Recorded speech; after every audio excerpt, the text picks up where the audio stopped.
Coming up on the bench, it was the Salt City versus the Steel City this past Saturday in the Dome. Syracuse football faced off with its most frequent opponent in program history, Pitt. And here's the nice thing about Salt. It speeds up the rusting of steel. So did the Orange have the catalyst to break that losing streak, or did the Panthers sprinkle some salt into the wounds? Well, open wide for some soccer. The Syracuse men's squad has been eating W after W. In fact, it's got 4 straight. And with just 4 games to go, could the Orange stay in the clean play club against Pittsburgh and Cornell? While the women's team is just trying to take it one game at a time. But with spirits at an all-time high after an ACC win a week ago, SU aimed to keep swaggering boisterously against Boston College. But would a winning streak be in the cards for the Cutes? Plus, Aaron Matson and big bad number 2 North Carolina field hockey were in town to face Syracuse and FCU's toughest opponent of the season, and it was a doozy at JS Coyne Stadium on Friday. On the court, Cuse volleyball battled to a 3-3 conference record through the first 3 weekends, but momentum was tested by a pair of Tobacco Road squads in Duke and number 21 North Carolina. Meanwhile, Syracuse women's ice hockey made its first trip to the first state, opening Atlantic Hockey America play against Delaware. The Blue Hens recently became the 45th school to sponsor a Division I program. Sit down, lock in, it's on the bench, and it starts right now. Hello and welcome to our CitrusTV studios alongside Max Gifford. I'm Andrew Della, Piana. Thank you so much for joining us, Max. 45 minutes, 4 segments, 6 reporters. Let's do some live TV. It's a busy time on the Hill right now, and we got a whole lot to cover, so let's jump right in with this week's headlines.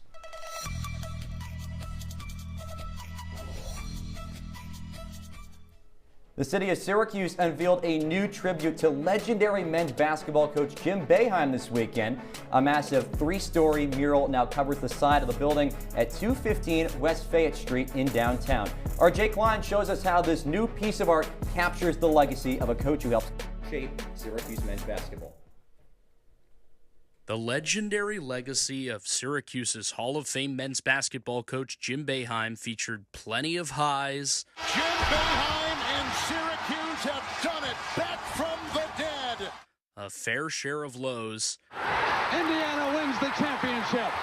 Keith Smart is the hero. Even a jacket toss or two. Oh, Jim Boeheim is livid. And of course, Syracuse is your national champion. Now that legacy also includes this mural in downtown Syracuse off of West Fayette Street, which was commissioned by local Syracuse philanthropist Vinnie Lobdell and painted by Central New York native Chris Murray. I wanted to honor his legacy and everything that he's given me and the community over the years with a proper mural. Murray said at Saturday's unveiling ceremony that he spent nearly a month on the mural and used more than 100 different paint colors, but it was a small price to pay to honor the coach he grew up wanting to play for. Having him here for something I did, even if it's a small piece of his legacy, I'm happy to be a part of it. Among the swaths of Syracuse fans and supporters at Saturday's unveiling, current SU head coach Adrian Autry and members of his team, Onondaga County Executive Ryan McMahon, Boeheim's wife Julie, and of course the man himself. It's a great tribute to this community. It's why I love this community so much. I apologize for having to look at me all the time you come down here, but I'm so grateful that I was able to be the coach at Syracuse University for so many years. Murray also said he hopes this is the first in a series of murals around the city honoring Syracuse sports legends. Of course, Boeheim recommended a mural for his old friend and college roommate, Dave Bing. Downtown, Jake Klein, CitrusTV. That's some big J journalism from our very own Jake Klein. Though not quite as big as the 60th running of the Head of the Charles Regatta that took place in Boston this past weekend. Syracuse men's rowing was in the thick of the prestigious event, with more than 850 rowing clubs that competed, and the Orange placed 8th among collegiate crews in the men's championship 8 race. And despite a tough stretch through Riverside, SU really turned it up on the powerhouse stretch, finishing 14th overall in just about 14 minutes. The only rowing I think I've ever seen is the Winklevoss twins, but Syracuse football's Kevin Gifford has been named ACC Defensive Lineman of the Week after a standout performance this past weekend against Pitt. The senior had a career day. 3 sacks, part of a defensive unit that sacked the Panthers 7 times. That was the most by a Syracuse team since the 2021 season. Well, it sounds like the defense came through this weekend, but was the case the same with the Syracuse offense? In the 2 games without starting quarterback Steve Angeli so far, the Orange have managed just 21 points, turned the ball over 6 times with a pair of lopsided losses. So how would Ricky Collins and company respond after the bye week in the 81st all-time meeting between Syracuse and Pitt? Let's take you out to the Dome where you got to be Northeast tough. In a matchup like this is something Fran Brown talked about all year long. But Ricky Collins right out of the gate, first pass attempt, oh my goodness, he did it again. Ricky Collins an interception, and that allows Pitt to storm down the field on the ensuing possession. Mason Heitschel, the backup turned starting quarterback, scores from 36 yards out, the longest rushing touchdown by a Pitt quarterback since Kenny Pickett did so back in the 2021 ACC championship game. But a couple possessions later, an interception by Syracuse. Davian Kerr takes it back deep into Pitt territory. The Orange would cash in on the very next possession. Ricky Collins settling back in over the middle, finds Darrell Gill Jr. for the score, and SU ties it up at 7 apiece. We roll along late into the first half, and oh my goodness, this is when things got ugly for the Orange. Could be only down by 3 going into the locker room, but Kenny Johnson, 66 yards on the punt return to make it a 17-7 Pitt lead as the 2 teams went into the locker room. Third quarter now. Is that Luke Carney warming up on the sidelines for Syracuse? Yes, it is. He goes in the game looking to provide a spark. Didn't really get one offensively, but maybe the defense was the beneficiary of it. Kevin Gifford, as we just mentioned, 3 sacks, had 6 total tackles in this one for the Orange to kind of stay alive. And Ricky Collins did just that into the fourth quarter. Emmanuel Ross scores from 13 yards out. And look, this is only a 10-point game. And another surprise onside kick from Jaden. Oh my goodness, Syracuse only down by 10 with 5 minutes to go. Can the Cuse manage a comeback? 4th and a mile. Oh, no way. Out of bounds. Jalen Hornsby, the intended target. And Syracuse falls for the 3rd straight time in a 30-13 setback. A.J. Myers describes those quarterback struggles between Collins and Carney. It was once again a roller coaster ride at quarterback in Syracuse's 30-13 defeat to Pitt. Ricky Collins threw for just over 120 yards and 2 touchdown passes, but once again had 3 interceptions. After the game, Fran Brown reminded everyone that Collins is still developing at the position. Ricky's 3rd game. Is he getting better in some areas? Absolutely. There's some things that we want to be able to process and do a little bit better? Absolutely, we want to. Kyle last year made it look pretty easy. Steve made it look pretty easy the first couple games. But it's very hard to win. You got to prepare your butt off, and you got to be ready for any situation. And you got to keep working. I mean, there's going to be times like this where we get punched in the mouth. That roller coaster featured a sharp curve in the 3rd quarter when true freshman quarterback Luke Carney came out for 3 series. Fran Brown hoped that would generate a spark for his team. That he was going to be the one to spark us. I mean, I was all for it, whatever it takes for us to win. I mean, he's more than capable of running the offense and running the show and getting us a victory. Yeah, I mean, it was fun to get out there. That's what you put all the work in for, so it was fun to get out there and play with the guys, but, I mean, got to move the ball more efficiently at the end of the day, so got to execute better. The tandem of quarterbacks generated just 6 points in the second half for Syracuse, but Fran Brown reassured everyone that Ricky Collins would be the starter next week in Atlanta when Syracuse takes on number 12 undefeated Georgia Tech at noon. Reporting from the JMA Wireless Dome, I'm A.J. Myers, Citrus TV. Thanks so much, AJ. Like you said, and it was emphasized yesterday as well in the press conference, Fran Brown expects to stick with Ricky Collins. Did get some playing, though, from Luke Carney, but it just feels like a whole mess right now, Max. But Fran Brown also said in that press conference that he's going to give the football to the guy that's going to put his team in the best position to succeed. Is that Ricky? Is that Luke? Is that somebody else? I think that's left to be seen right now. Well, what was Fran Brown trying to do with that quarterback change? Let's hear from the head coach.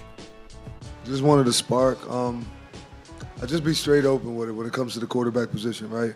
We're very young at the quarterback. And we have to develop. We got to continue to develop. That was one of the reasons why I went and got Steve Angeli at the second portal, because we knew what we were young at. We knew we were young on the offensive line. That's why we went and got Austin Collins. We went and got Ferg, so that way those guys can come in. We went and got Rooks, right? There's a lot of guys that we went to get because we're young. We're super talented, but those guys are young. All right, let's start talking quarterbacks. Come on. All right. No more coach talk. Time for some real talk. The dilemma at hand, Syracuse and the quarterback position. The bad so you know what that means. We've got ADP, we've got MG, and it's time to give you our top 3 on OTB. Let's waste no time. Andrew, who are your top 3? Yeah, let's start with number 3. It's the guy we talked about a lot already. That's going to be Ricky Collins in at that number 3 spot. Yeah, in at number 3. Look, I wish someone was as loyal to me as Fran Brown is to Ricky Collins. Let's just put it frankly, this experiment is over.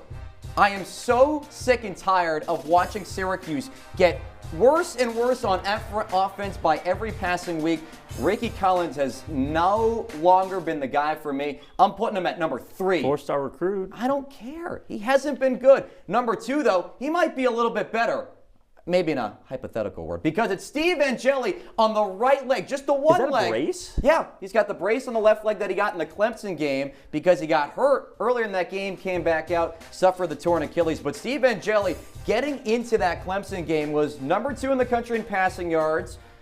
Really impressive in that progression from that UConn game to Clemson game. Completely kind of changed the trajectory of the Syracuse season. I would really rather see him than Ricky Collins in a quarterback on that one leg. Is someone going to have to carry him on one thing? They might have to, because this guy isn't cutting it right now. But maybe the guy that might be doing so is my number 1 spot of the freshman, Luke Carney, right? The freshman from Texas. We're going to slide him in. We're going to give him a chance. Just for 11 plays, Fran Brown gave him the keys to this kingdom. And look, he said it's an inexperienced quarterback room. Well, yeah, how is it going to get any worse? Why not give a little bit of time for the freshman? Just give him a shot to might as well salvage the Syracuse season, because this has just been ugly so far. Why not give the youngster a chance? Come on. He won 4 state titles in high school. All right. Well, this is certainly one of the list of all time. Let's give you the realistic options at quarterback for Syracuse.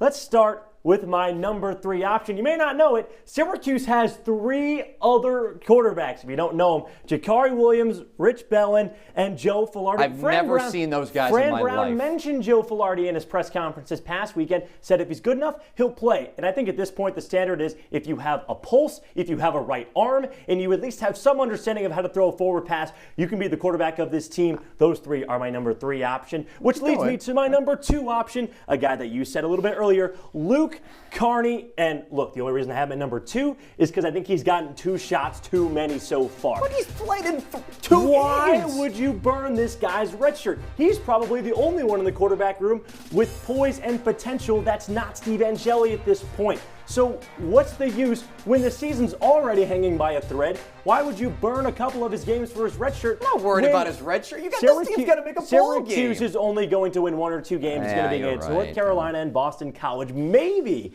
Even if that happens, why waste such good games when Luke Carney does have so much potential? And then for my number 1, let's take you back for a second. The year is 2023, and the main talking point for Syracuse football, it's not Dart. It's about the whole Ohana and being a part of the Ohana. Oh my God, you're putting in Dino Babers at quarterback. I am not putting in Dino Babers at quarterback. Garrett Schrader? But there was a time when Syracuse had lost 4 straight games after starting 4-0. Garrett Schrader was not the quarterback in the game in the next game. Carlos Del Rio Wilson was not the quarterback in the game after that. So Dino Babers went into his bag of tricks and he pulled out this guy. Oh my. Dan Wildcat. Are we serious? We're going back to the Wildcat. Don't knock it until you try it. Syracuse needs a spark, and the quarterback turned tight end, turned running back is going back to quarterback to play under center for Syracuse. At least I think you should go back under center to give Syracuse at least a fighting chance. We've seen Fran use him a couple times this season. Why not use him down the home stretch with this really tough schedule? Yeah. Okay, sure. We'll think about that. That should be a lot of fun coming up this weekend. All right. Well, not a lot of whole problems though for Syracuse men's and women's soccer heading into the past weekend. The men riding a 4-max win streak, and the women fresh off its first ACC victory in over 3 years.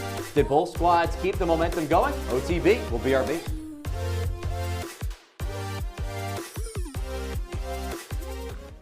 They said a bottle was just a bottle.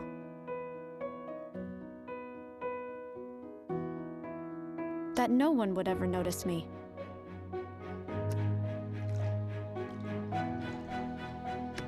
But I knew I could be more. That one day, I would make people smile.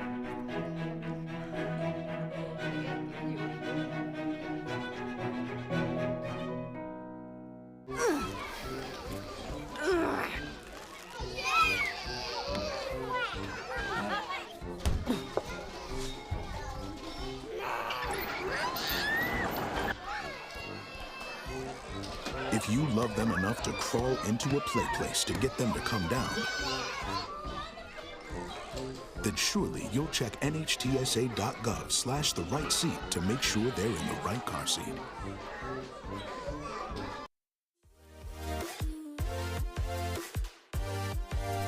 We're back on the bench. Andrew Della, Piana, and Max Gifford with you. Andrew, do you know how many seconds there are in a year? Ooh. Oh, is it over like 60,000 or something like that? It's a lot more than that. For all my Rent fans out there, I'm going to sing real quick. It's 525,600 minutes. Season of Love. Check it out if you haven't. But what if I told you that Syracuse men's soccer's opponent this past weekend, Pittsburgh, hadn't scored a goal in 348 minutes of gameplay, and it had been nearly a month since the Panthers put one in the back of the net?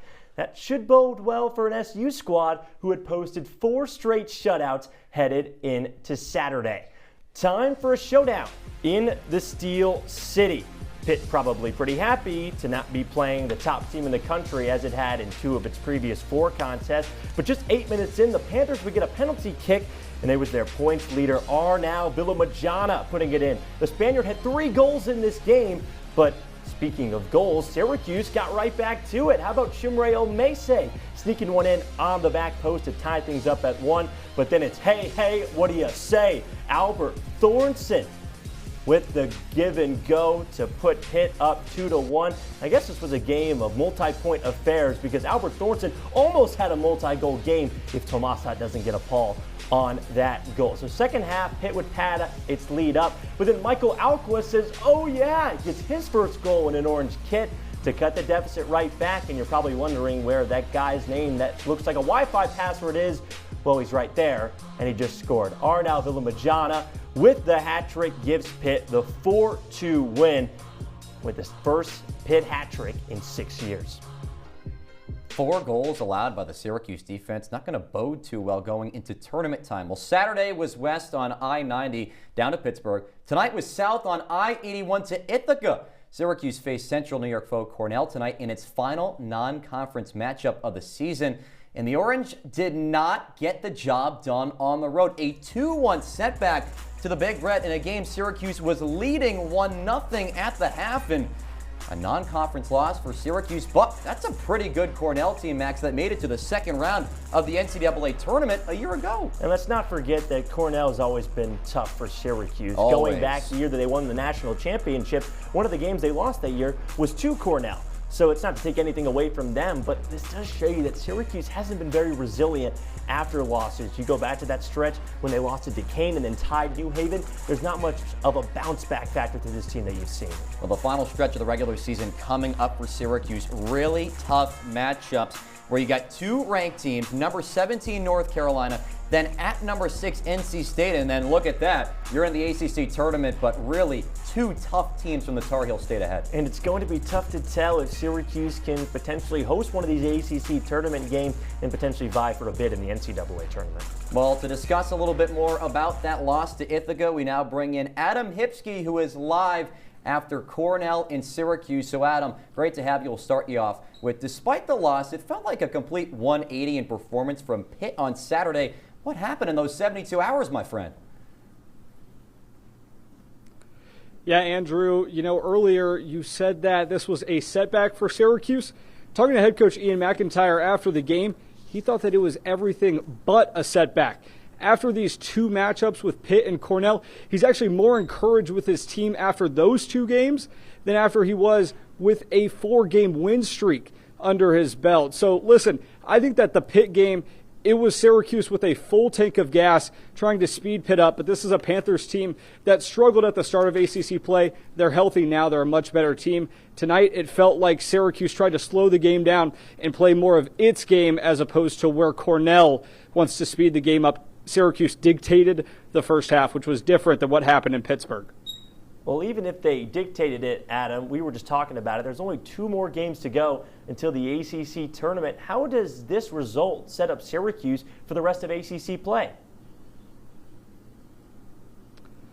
I thought it was interesting that Ian McIntyre said that before the season started, he circled these 2 games, Pitt and Cornell. He thought that these were 2 of, if not the toughest teams that they'll have on their docket, if not the best 2 teams that they'll have on their schedule. So now you turn the page and you drop these 2 against Pitt and Cornell. And these 2 games against the 2 teams from the Tar Heel State, they aren't going to be any pushovers. But Syracuse can show that they can go toe-to-toe with Pitt, with Cornell, 2 teams that Ian McIntyre looked at as 2 of the best teams on the slate. So I think that as this team rounds out play, you have the 4-game win streak in the rear view. You've dropped a couple of games, and now Syracuse can really put its best effort into these final 2 games. You get a week off before UNC. Well, again, UNC and NC State, definitely no pushovers, but I'm giving a big hip, hip hooray to Adam Hifke for some great coverage down in Ithaca. But the talk of the town of last week was Syracuse women's soccer. The Orange finally picked up their first ACC win in over 1,100 days.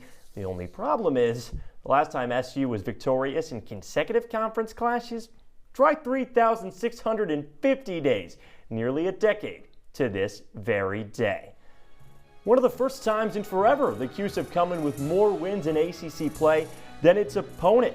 Boston College is another team in the basement, but it was really nothing new for the Orange, having to bear down on defense and having Shea Vanderbosch bail them out. You saw the great leaping save on the free kick, and then a giveaway by Natalie Magnotta. Shea Vanderbosch makes that save, but then a handball after a corner puts Amelia Dre at the dot, and she buries it. But this 1-0 lead, you would have thought it was a 50-0 lead with how Syracuse's offense played in this one. And it was eerily similar to its season averages, but ultimately BC up a goal after the first half.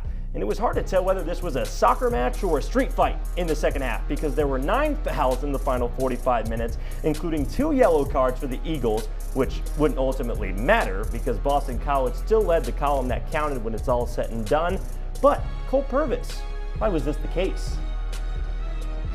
Last weekend, Syracuse women's soccer won its first ACC match in over 3 years. But this week, the Orange came crashing back down to earth in a 1-0 loss to Boston College on Sunday.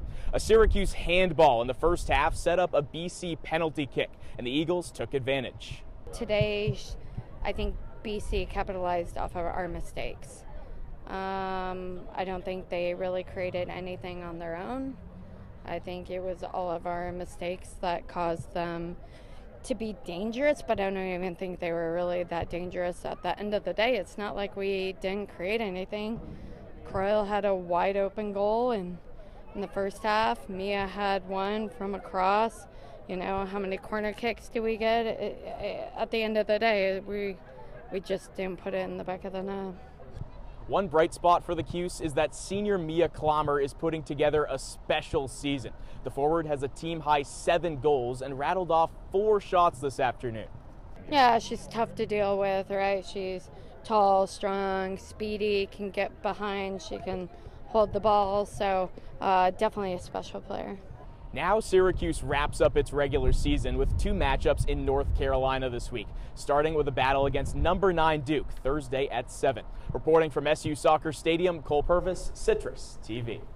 Hopefully it didn't hurt when you fell from heaven, Cole, but I mean, Syracuse could really use some grace from heaven right now, especially with how they're just getting outshot in ACC play and just a comparative to the entire NCAA as a whole. I mean, 1 shot on goal against an 5-2 BC team that, as you said, has been bottom of the basement, worse than Syracuse basically all year long in conference play. It's kind of just unacceptable. And for Syracuse, not a whole lot of time left to try to turn things around, especially with some tough games games coming up in the schedule. So not the most satisfying weekend for Syracuse women's soccer, but maybe field hockey can turn our frowns upside down.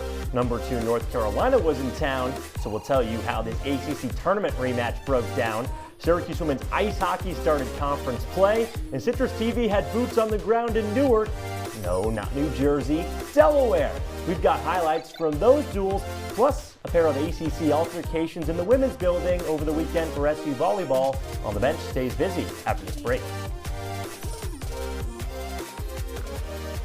1 in 3 adults has pre-diabetes. That means it could be you, your favorite brother, your other brother. Yes. You, your football buddy, your football buddy. You, your plumber, Breathe right into your foot. your plumber's masseuse. Yes. You, your dog walker, your cat jogger. With early diagnosis, prediabetes can be reversed. Take the risk test at doihaveprediabetes.org.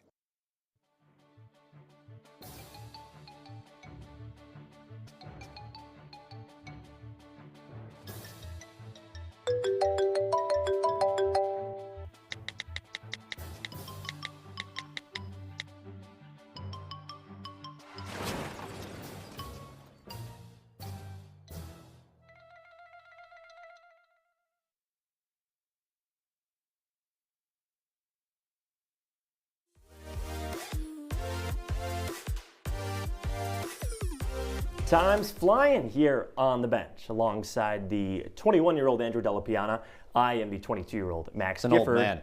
And Andrew, I know it's pretty cool. We get to be at this wall. We get to be at the desk over there. We get to appease our awesome audience. But do you feel like you've accomplished much for your age? Sort of. I got a long way to go still, I'll tell you that. Well, the reason I bring it up is because Aaron Matson, the head coach of North Carolina field hockey, has been at the helm for 3 seasons, and she's only 25. Between being a head coach and a player, the Wonderkind is 11-1 all-time against Syracuse. So it may have seemed like a far cry for Lynn Farquhar's lot on Friday when the Orange had to take on number 2 North Carolina. SU had lost their last 6 to the Tar Heels, but a chance to turn the tide in this top 10 tilt. It was pink day at Coin, but UNC did not have any jet lag after their charter the night before. Charlie Bruder on the first corner of the game draws first blood. That was her 5th goal in the APC this season. But you know what's better than that? 13 goals on the APC. Bo Von Kempen knots it up halfway through the first. And, I mean, her and Patty Strunk are like Batman and Robin. And with that said, I think Aiden Dravik's the Riddler, because I don't know how she snuck that ball through 4 players to find Hattie Madden on the back post. And speaking of scoring, how about Lieke Hongers netting that one from the Netherlands? And for the first time this season, North Carolina has allowed 3 goals to a team. Was it too good to be true?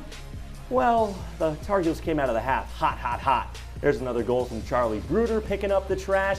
And then another chance for Bruder on the APC. The shot was deflected and tapped in by Danny Mendez on the doorstep. So that made it 3-3 with just a little bit more time. It was 15 seconds away from overtime until who else but Charlie Bruder buries the hat trick. Throw the hats for her and tip your hats to North Carolina after making the comeback all the way to win 4-3. Sydney Chan, what is there left to say after that implosion? One final regular season home chapter gave number 9 Syracuse field hockey the chance to try to rewrite the story against number 2 North Carolina. But the Tar Heels held the pen in a last-second 4-3 victory. The Cuse held the lead 3-1 at the half, marking UNC's first halftime deficit of the season. But SU just couldn't hold on. I think where you saw us get, it wasn't as clean as when we tried to do a little bit too much. For us, it's the teamwork that's going to be the key. I think what got us is when we had the card at the end, that we probably could have plugged that space in a little bit sharper. However, that's why you experience this kind of stuff. But despite the loss, SU still has a lot to take away from this one. On the stat sheet, it says UNC dominated. Double the shots, nearly double the shots on goal, and over twice the penalty corners, but the Orange still kept it a 1-goal game. SU head coach Lynn Farquhar is proud of that. This team has played together for 2 months. Over half of our team is new. Against a squad, and we know UNC is a top team, ACC is a top conference, and what these guys have done in such a short amount of time I think is incredible. So we just got to keep on looking at what's going to work, how do we become better, And the first half was really fun for the squad. You go back into making the moments fun, even when you're high pressured, and you got something magical. You saw them come to life, and when we do that, I think we are unstoppable. It's just how quickly can we do it. Now 2-4 in conference play, the Cuse has just 2 more conference games to reach 500. SU's next shot at redemption comes in a week as it travels to face Boston College on Friday at 6. Reporting from JS Coyne Stadium, Sydney Chan, Citrus TV. That BC contest could be a big one. Thanks so much, Sydney, because those are the ACC standings, and only the top 8 make it into the ACC tournament, and Syracuse has to play both Louisville and Boston College by the end of the season. Now, realistically, there should be easy wins for the Orange, but hey, that Cal upset is making me a little bit more nervous than I probably should be, because Boston College hasn't been good, Louisville hasn't been good, but the teams above Syracuse right now feel like they are so much better than SU is right now. And to be honest, Cal hasn't been good either. That was a bad loss for the Orange that kind of took them out of contention to potentially host an NCAA tournament game going forward. And their chances to make the NCAA tournament, well, it's going to come down to those 2 games and how they perform in the ACC tournament. Those 2 should be a lot of fun to watch. But for Syracuse volleyball, wrapping up the second half of back-to-back weekends in the women's building with a pair of contests against teams from the North Carolina Triangle.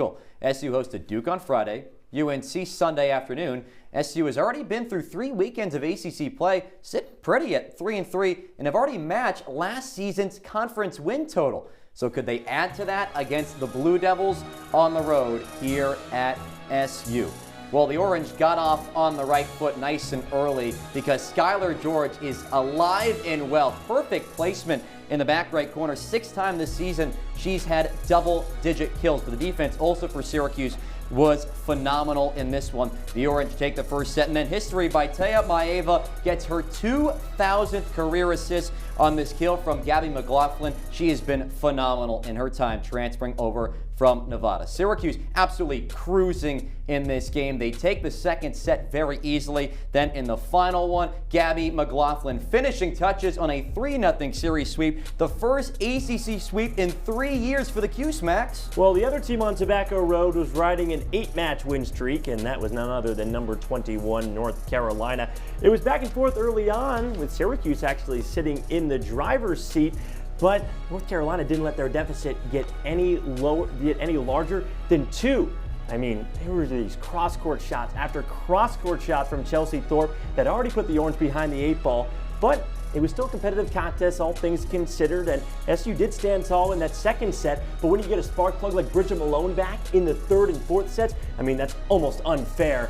And North Carolina is at the top of the ACC for a reason after a 4-set win over Syracuse. And I'll tell you what, there were plenty of veterans on that UNC team, plenty of veterans really propelling Syracuse to that victory over Duke. But Syracuse women's ice hockey's newest conference opponent, Delaware, may as well have been the island of misfit toys. The Blue Hens are a bunch made up of club players, a couple portal pickups, and 17 freshmen. It made for quite the storyline between the squads in their first meeting down in the first state. And for the AHA opener, it always presents so many opportunities. Syracuse had lost their previous 2, and Delaware was trying to win its second game in program history. First period, Bluin puts on the brakes, and then there was a tip-in by Eva Mayo in front of the net. Oh no, that's not going to cut it, but speaking of mistakes, I'm sure Ava Drapik would like to have that one back after leaving the 5-hole open and the captain Caitlin Finnegan striking. It was a pretty chippy game, all things considered, and both these teams 0 for 11 on the power play, but Syracuse continued to pepper Caroline Payne, and despite a 9-shot advantage in that 3rd period, both her and Drapik didn't let up any cheapies.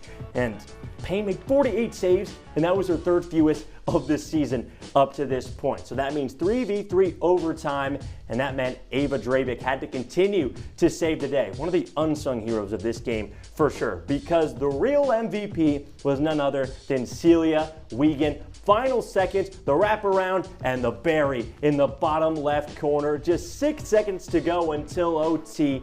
And the first battle between the Blue Hens goes in favor of the Orange, 2-1 in overtime.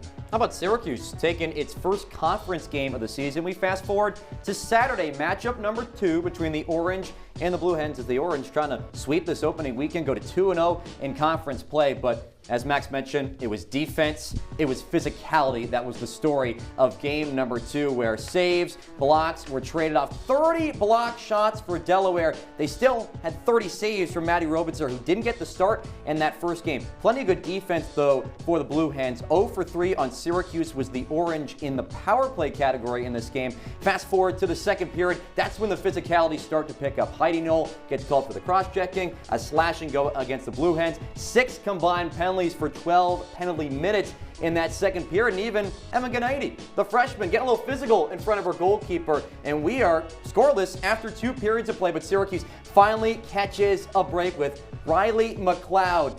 Goes backhand on the 5-hole. Syracuse wins 1-0, and Jared Valentin has the latest. When Syracuse Ice Hockey battled Delaware to open its AHA slate, the Orange couldn't get out of the penalty box. SU had 9 penalties, but fast forward to today, and Syracuse cleaned up its act. The Orange went from inside the box to all over the ice. SU had 3 penalties en route to a 1-0 victory over Delaware to sweep its 2-game series. I think I was honestly just trying to make up for yesterday. I had a couple missed shots, and then I was really dialed in on scoring today, so just really wanted to put it in the back of the net. It was all about kind of moving our feet. I think overall, I thought our energy and our effort was great in both games. Our kind of intelligent positioning wasn't the best, and we probably have room for improvement there. But it was nice to see that we stayed out of the box for the most part, which was a big difference in the game. I think we just realized that sometimes the refs aren't always going to be on your side, so you got to take control of what you can take control of. So we kind of stepped back on the aggressive plays, but we're still playing physical, so I think that really helped us out. Obviously, we need to find a way to score more, right? This has been a struggle for us so far this season. Our power play has not converted. We've started to see some more opportunities and more chances, but haven't found that killer instinct to, convert those chances into goals. So special teams continues to be a big area of focus. Syracuse improves to 4-0 on the road and can continue that streak Friday when it visits RIT. Puck drop is at 3 o'clock from Rochester. But for now, reporting from Fred Rust Ice Arena here in Newark, Delaware, Jared Valentin, CitrusTV. Hey, undisciplined, can't put the puck in the net, but hey, 2-0 in conference play for the Qs. But the biggest problem, though, Max, is there's been a lot of broom use. Whether it's Syracuse getting swept by Minnesota Duluth, Quinnipiac, but on the other side, then you take on Stonehill, Delaware. Little easier teams, you make the most of it. Yeah, you would think they're Andrew Della Piana, the way they're consistently bringing out the broom What's every that supposed to mean? single I week. do a lot of cleaning in the house, you're right. You do the only cleaning in the house, true, to clarify. But I do love what our producer said. To sweep or not to sweep? That is the question for Syracuse. And I'll give another Yoda quote when it comes to that. It's tough to tell if Syracuse it's tough to tell us what Syracuse's future is because, the future is always in motion, and the future of this show is also in motion because we've got one more break on the bench. It's the best segments in college sports television, Performers of the Week, Top Plays of the Week. We hand them out on the other side.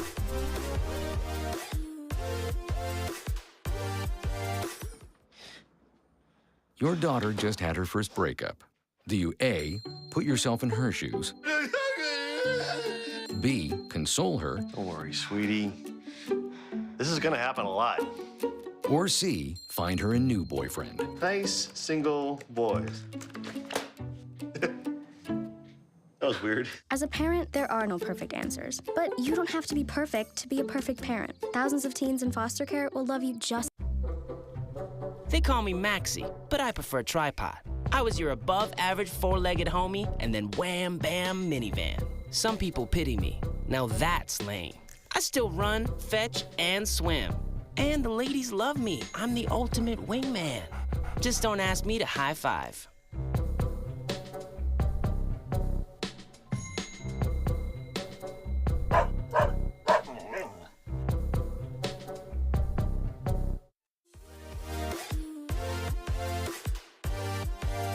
Welcome back into our CitrusTV studios alongside Max Gifford.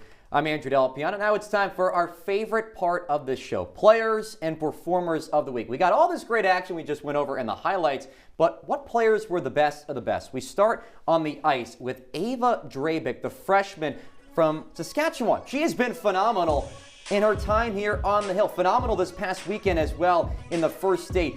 48 shot attempts by Delaware, only allowed 1 goal, held Delaware to 0 for 14 on the power play. First freshman to start in net for Syracuse in that opening game since 2011. Really has filled the shoes of Allie Kelly pretty nicely, I'd say. You American ladies, you ever been to Saskatchewan? You ever been to Saskatchewan? Yeah, you know that reference. Grown-ups, baby. All right. Performer number 2, we got to give some love to the big men. Not a lot of positives for Syracuse football this weekend, except for Kevin Jobody Jr. 3 sacks, and I don't think we give this guy enough credit. This guy put on 23 pounds in the offseason to convert from a defensive back to a defensive lineman. And I mean, he was the ACC Defensive Lineman of the Week.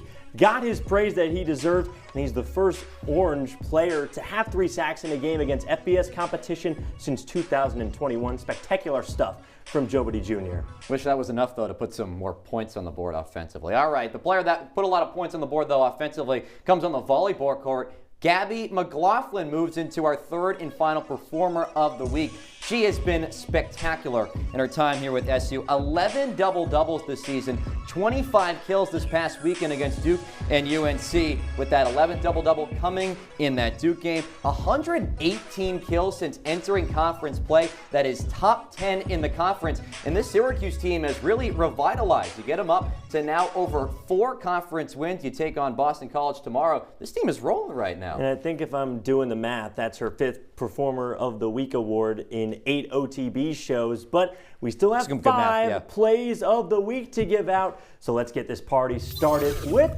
top play number 5. That's a spoiler. I said it was a party. It's a block party. But spoiler, only Tea Maeva is invited.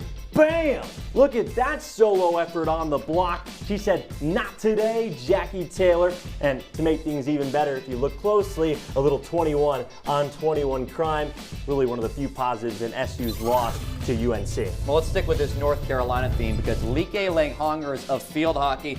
Tomahawk steaks for everyone after a beautiful backhanded goal into the back right corner of the net. That would give Syracuse a 3-1 lead in the late stages of the first half. Unfortunately, that goal was so nice that UNC said, oh, that's enough of that. Scores 3 unanswered, and the Cuse fall to Aaron Matson again. But I love Tomahawk steak. I love Like Langhongers, and the producers knew I love volleyball, and I also love Soana Leia. I mean, she's channeling her hitter, Max Gifford, here on the golf course. She even hit that one out of bounds for Gabby McLaughlin to get the kill. That was assist number 2,000 in the career of her. And I mean, my goodness, what an amazing assist. And I mean, one of the few plays that Syracuse just dominated in that Duke contest. On to play number 2, Syracuse football. Jaden, yes, in the face. An onside surprise kick. Syracuse only down by 10. Doing his best Eddie Murphy impression, aiming for that face mask. The only problem, though, it wasn't the most ripping victory for Syracuse. They didn't need a walkout field goal to win it. Pitt takes this one 30-13. 3rd straight loss. And it's a shame Syracuse didn't have a little more time to do something with that cleverness. But on the ice, Celia Wiegand only needed 4 seconds. How about the wraparound? And then the Parry in the bottom left corner, a little ring around the rosy, and then putting it in the pocket full of Posey. The sophomore with her first goal of the season couldn't have come at a better time for the overtime winner against Delaware. I know we're both a couple of washed hockey players. Did you ever have a goal like that, like a game winner? No, not really. I wasn't on the ice in the important times of the games, you know. Short guy, don't bring a huge stature to the ice. So maybe when it was, a 7-0 game in the 3rd period with like 30 seconds left, I'm your guy. Sure, I had one of the luckiest goals. I was on the I was on like the boards. I'm going to try to imitate it right here. I know you're a defenseman too. Yeah, I was a defenseman. I was just backhanding it towards the goal. It went off the goalie's ankles and in. It was the luckiest goal I've ever had. Well, sometimes you get a little bit lucky. Not us, though. We'll see some more ice time a little bit later on. But that's it for On the Bench. We leave you with our images of the week. The 1400th game in Syracuse football program history comes against its most frequent rival. It's the Syracuse Orange and the Pittsburgh Panthers.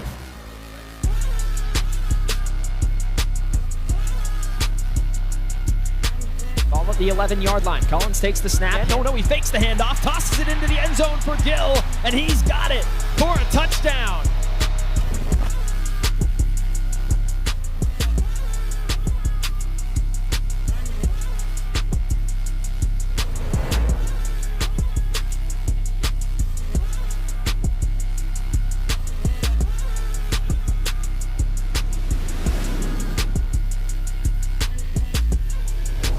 Collins delivers to the right hashes. It's caught by Emmanuel Ross, who lunges forward into the end zone.